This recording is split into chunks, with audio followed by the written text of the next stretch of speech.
In 1321, Dante Alighieri wrote the Divine Comedy. The first section, Inferno, provides one of the most horrifying descriptions of hell in human history. Composed during his exile from Florence, Dante's work drew on medieval theology and his political grievances, shaping a vivid moral framework that resonated across centuries. Although not part of the original Christian scripture, its influence can be seen across the entire religion, from the imagery of eternal flames and perfect suffering to the divine justice for sin. Its vivid depictions inspired Renaissance art, including Botticelli's illustrations, and shaped sermons on divine retribution. In the Divine Comedy, Dante divides hell into 9 distinct rings, each one put aside for a particular type of sinner. In this video, we're going to trace Dante's steps from the gates of hell all the way down to the 9th ring, where the worst of the worst end up being punished forever. In the beginning of the book, Dante finds himself accompanied by the Roman poet Virgil. Chosen as a symbol of human reason, Virgil reflects Dante's admiration for classical antiquity, guiding him through a journey rooted in both pagan and Christian thought. As they both stand at the gates of hell, the inscription above the gates reads, "Abandon hope, ye who enter here." This chilling warning, rooted in Thomas Aquinas's theology, underscores the finality of divine judgment, a concept central to medieval Christianity. Dante is on a mission from God to examine all parts of the afterlife, a divine mandate reflecting his belief in his prophetic role to warn humanity. And so, after steeling himself, he steps through the gate. Immediately, he's overcome by the sound of sickening screams and wails from those below who are enduring their endless torment. However, as he looks around, he can't actually see anybody being tortured. All he can see is a giant ocean full of lost souls groaning hopelessly and in complete apathy. Virgil explains to Dante that these souls are not fully damned, but instead sentenced to spend eternity here at the entrance of hell. Known as the vestibule, this liminal space holds the opportunists, whose moral cowardice, as Dante saw in Florence's political betrayals, barred them from salvation. They're stuck here because in their mortal life, they were unable to properly commit to their faith, but they also hadn't done anything truly evil. Since they're not welcome in heaven, but don't deserve hell, they stay here, roaming pointlessly in oblivion. After this, Dante sees Charon, the grim boatman, whose job is to ferry the actually damned from this antechamber and down into hell itself. Drawn from Virgil's Aeneid, Charon embodies the classical underworld's role in Dante's Christian vision, bridging pagan and medieval world. As Charon pulls up to the shore, he looks back towards the damned and tells them to come aboard, but that now is a good time to start panicking. Dante boards and crosses into the Inferno. The first circle that Dante comes to is Limbo. He notices that for the first time since entering hell, he can't hear any screaming like before, and instead there's more of a kind of groaning and sighing. Those cursed to spend their time in limbo were guilty of not being Christian. This includes virtuous pagans, reflecting Dante's struggle to reconcile classical wisdom with Christian doctrine, as seen in his reverence for Aristotle. This included every unbaptized baby and every soul born before the coming of Christ. Here we find the greats of history such as Socrates, Julius Caesar, and Plato. Limbo isn't like the other rings. Here things are relatively calm, but ultimately depressing. It's a place of sorrow rather than a place of torment. Dante's inclusion of unbaptized infants, based on Augustine's theology, sparked debates about divine justice in medieval scholastic circles. Next, Dante continues his ascent into the darkness, but before he can proceed, he comes across Minos.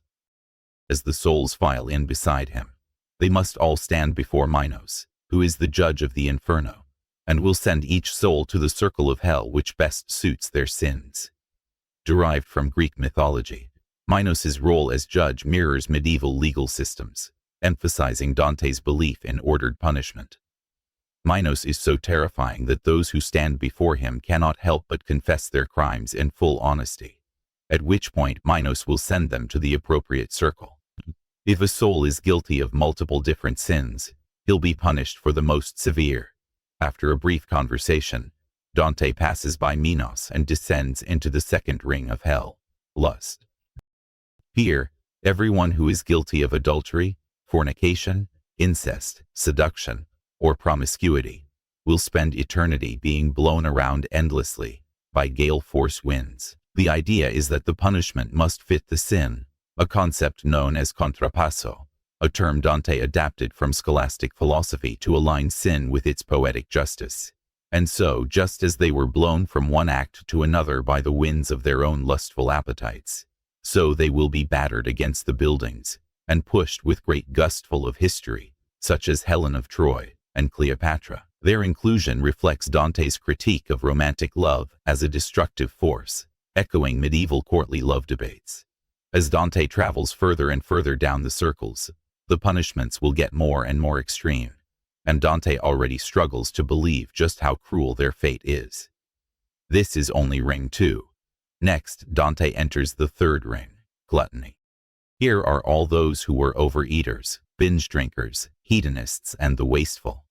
They lay still on the floor as hail and freezing rain falls down upon them.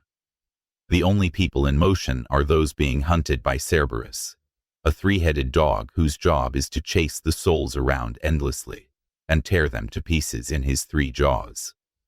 Cerberus, borrowed from Virgil's Aeneid, symbolizes insatiable appetite, a fitting guardian for gluttons, as noted in medieval bestiaries. Those ripped to shreds will spend the rest of their eternity in this broken state, and Dante realizes that the people laying still on the floor are actually playing dead to avoid being torn apart by Cerberus, a strategy which isn't always successful.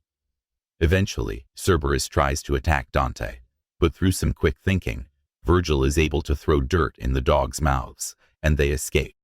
Virgil then tells Dante that on Judgment Day, every soul will be reunited with their body in a state of perfection. However, for those in hell, perfection means perfect suffering, a doctrine rooted in Thomas Aquinas' view of resurrection, ensuring eternal punishment's precision. So all those who are condemned to this brutal eternal suffering can only look forward to things eventually becoming worse. After the circle of gluttony, Dante and Virgil descend further to the fourth circle of hell, greed. Here Dante sees huge crowds of people constantly slamming into each other and in a state of continual melee.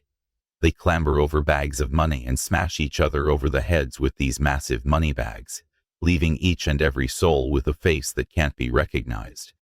All their features have been obliterated by the never-ending fight over money. The idea is that since in their mortal life they chased after meaningless goods like money and wealth, instead of focusing on what really matters, so now in hell, they'll be forced to fight mercilessly for a meaningless goal, money, which, as you can imagine, is utterly useless in hell. Virgil tells Dante that half of all the people in this ring, from the church who used their position of trust and authority to hoard enormous wealth instead of helping the people in their care find salvation. Dante's critique of clerical greed mirrors the 14th century church corruption scandals, as seen in Boccaccio's writings. Dante can't, however, make out a single face among the crowd. They've all been smashed in, disfigured by the centuries of pointless fighting. After greed, we have wrath, the 5th circle of hell. This isn't for the violent or the murderous, but just for those who are prone to anger, or generally mean-spirited. There is a sea of mud in this ring, and among the mud is a horde of people furiously kicking and clambering over one another, in an attempt to keep their heads out of the muck. The mud bubbles and boils over, and Virgil explains that these are people below the mud, who are screaming and crying. Of course, in hell you can't physically die by drowning, so they're just stuck there, unable to breathe, under an ocean of muck. At the very bottom are the sullen, who are beyond fighting for air, and merely lay there and lament their fate as they gurgle the rotten mud. The sullen's punishment reflects Dante's view of acedia, a sin of spiritual sloth, condemned by medieval theologians like Gregory the Great in the Circle of Wrath. Dante and Virgil come across the river Styx, whereupon they meet a boatkeeper named Phlegyas, whose job is to ferry the souls from the 5th circle down to the lower depths of hell. He agrees to take Dante and Virgil on this same journey. On the journey, they come to the city of Dis. All the following circles of hell are actually inside this city, and so Dante will have to enter the city of Dis to continue his journey downwards. Fortunately, the gates to the city are locked. Dante is told he's not allowed to enter because he isn't yet dead. Virgil presses the guards, who are actually fallen angels, to let them in, and explains that even though yes, he is alive, he's on a mission from God, and so should be allowed to pass. But this conversation just escalates things.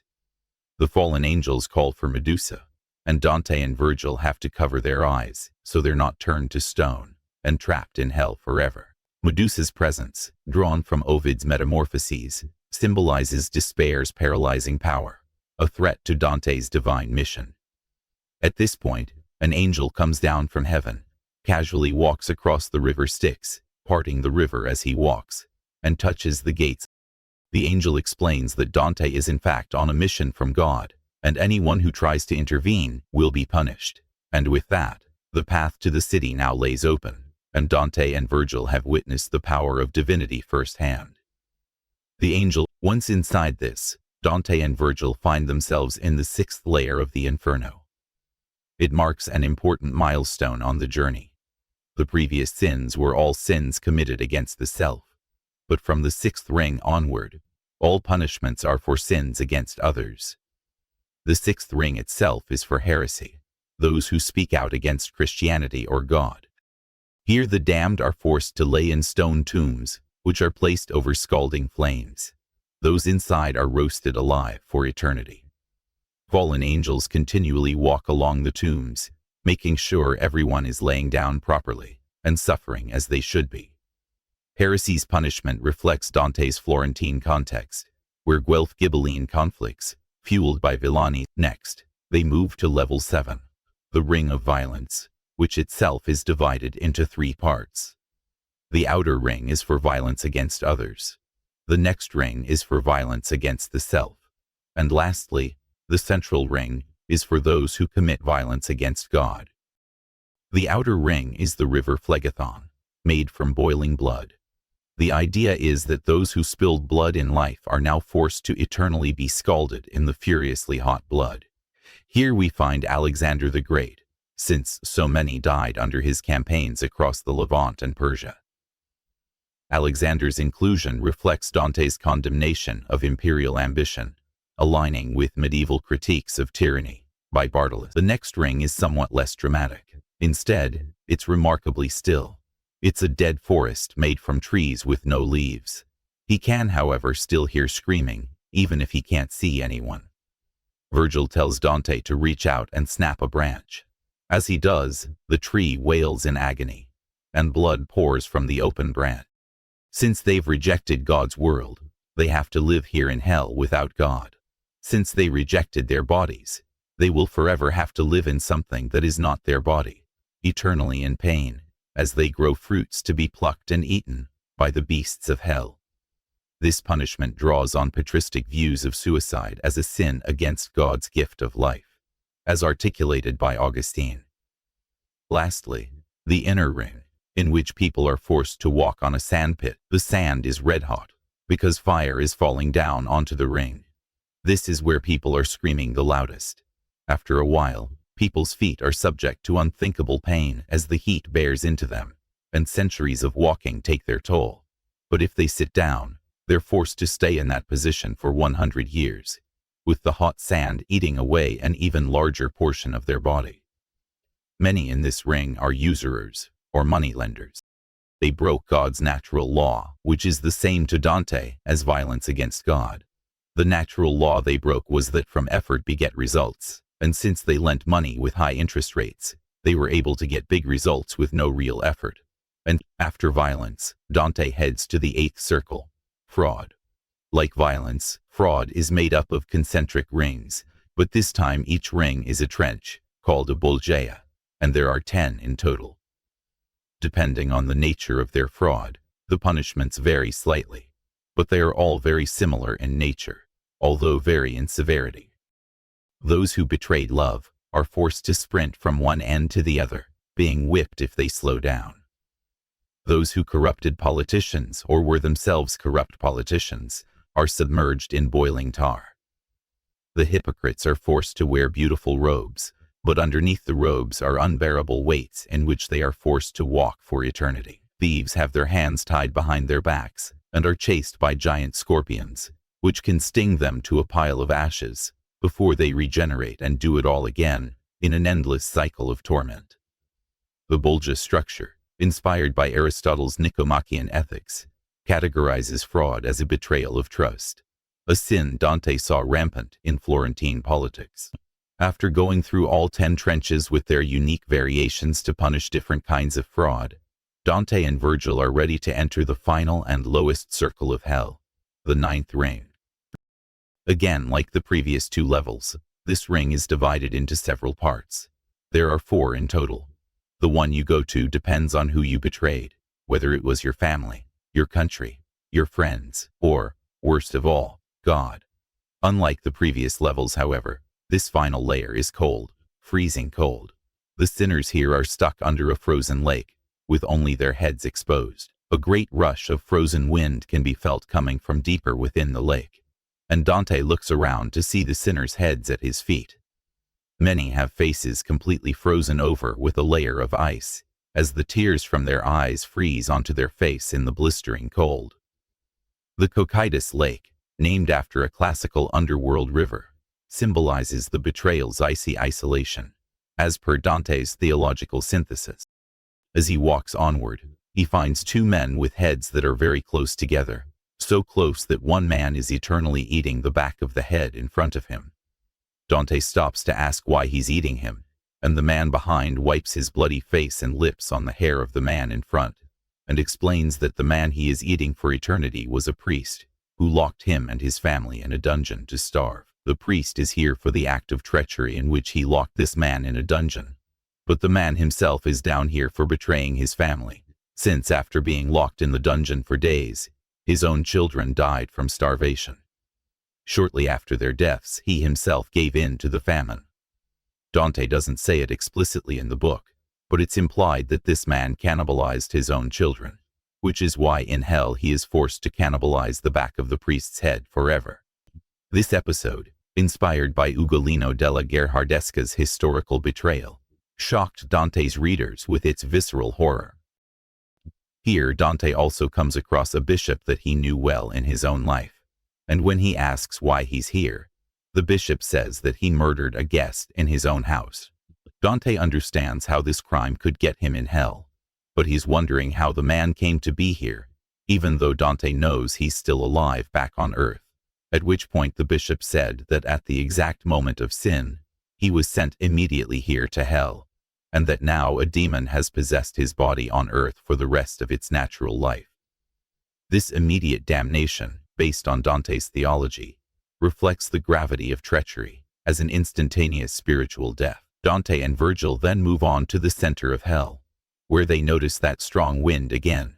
It's coming from the lowest depths of all hell, and it's being blown forward by the wings of Satan, the worst sinner and betrayer of all, who led a rebellion against God and lost. Dante describes Satan or Lucifer as absolutely massive and with 3 faces. In each of the mouths of his faces, he chews on the 3 great traitors of human history. In his right and left mouth he chews Brutus and Cassius, who were responsible for betraying and murdering their leader, Julius Caesar. In the middle, however, is the biggest traitor in human history, the mortal who betrayed God and the most punished man in hell, Judas Iscariot, the man who betrayed Christ, which led to his crucifixion. Judas's central position reflects Dante's view of betrayal against Christ as the ultimate sin, rooted in gospel accounts.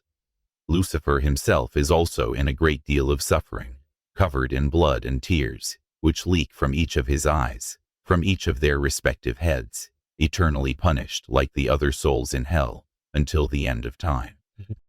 After seeing this, Dante and Virgil then begin to make their way through the last ring of hell, so they can make their way towards purgatory, and that's Dante's Inferno explained. You like that, did you?